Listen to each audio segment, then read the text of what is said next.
do danger, fear, anger, because it's emotions that we all feel. And when I mean my we, is both victims of police brutality and the police themselves. Both of them feel fear. Both of them feel like at some point in time they are in danger. And both of them feel anger, but for very different reasons. I feel a lot of fear.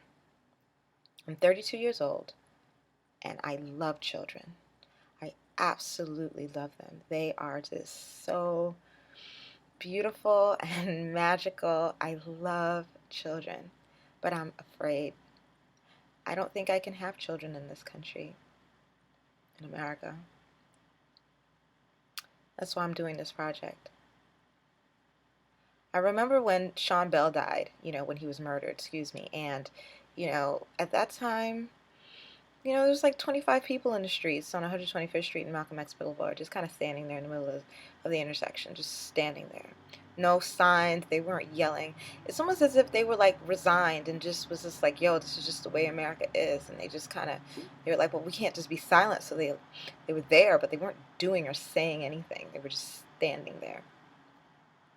And then I remember going to the Trayvon rally, and it was huge, and it was just like hundreds of people and thousands of people, and they were out, and they were passionate and excited and activated and just, being bold and demanding justice. And, I was just like, and I thought about, the women that were there and how they feel and how this impacts them.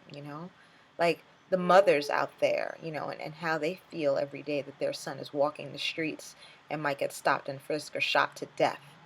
Um, and my uncles and my brothers and my cousins and nephews, and I was just thinking about like the fact that I'm 32 and I'm like afraid to have children. I'm not allowed the freedom to be blessed with like the most beautiful thing that you can do in this world, which is bring forth life. I mean, that's what we're really here for.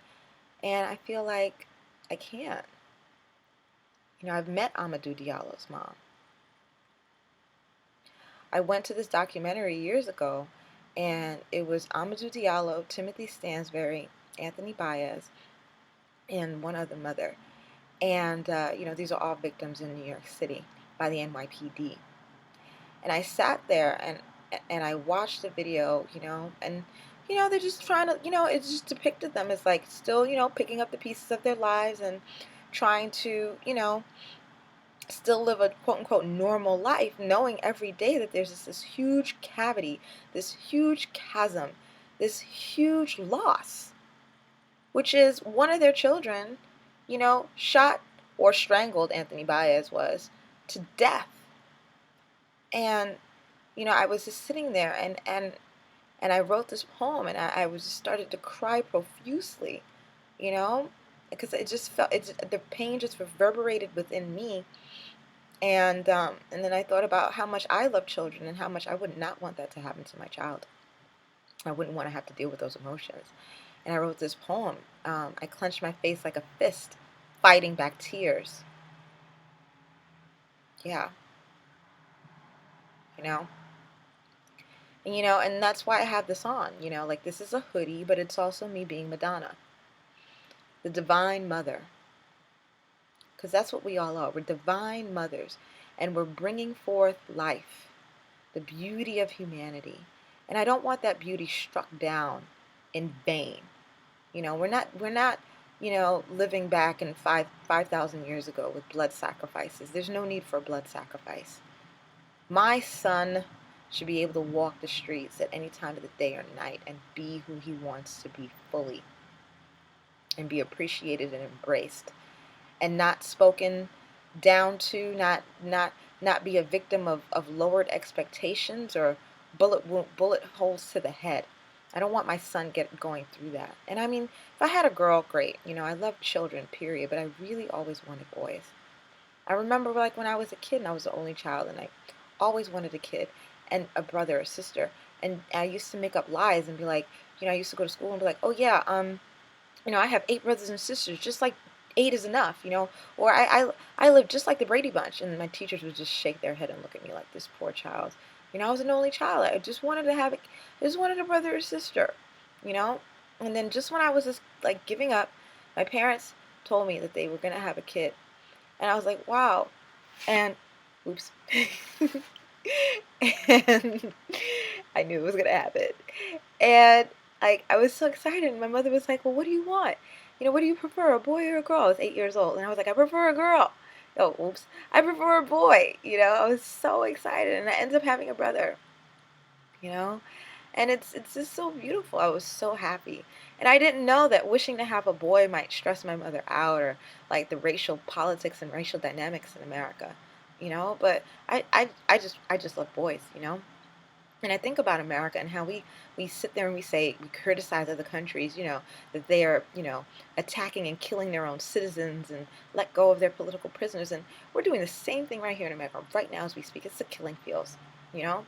Where Marley happened, Trayvon happened. There's been like at least 30 unarmed black or Latino men shot and killed to death, right? And just like since 2012 has begun. Is when is this gonna stop? You know, like America's become the killing fields, and I want to have a child, and I want every other woman who does have a boy to feel as though their child is safe. You know, that's why I started the project, Danger, Fear, Anger, because we need to be released from these lower emotions. These are emotions that cripple, that just totally and completely cloud your ability to enjoy life. And life is a gift. Maybe if every day police officers had a chant or some type of like mantra when they say like life is a gift, life is a gift. Maybe they would hesitate before they just pull the trigger so quickly, so often. Just a thought and a vision.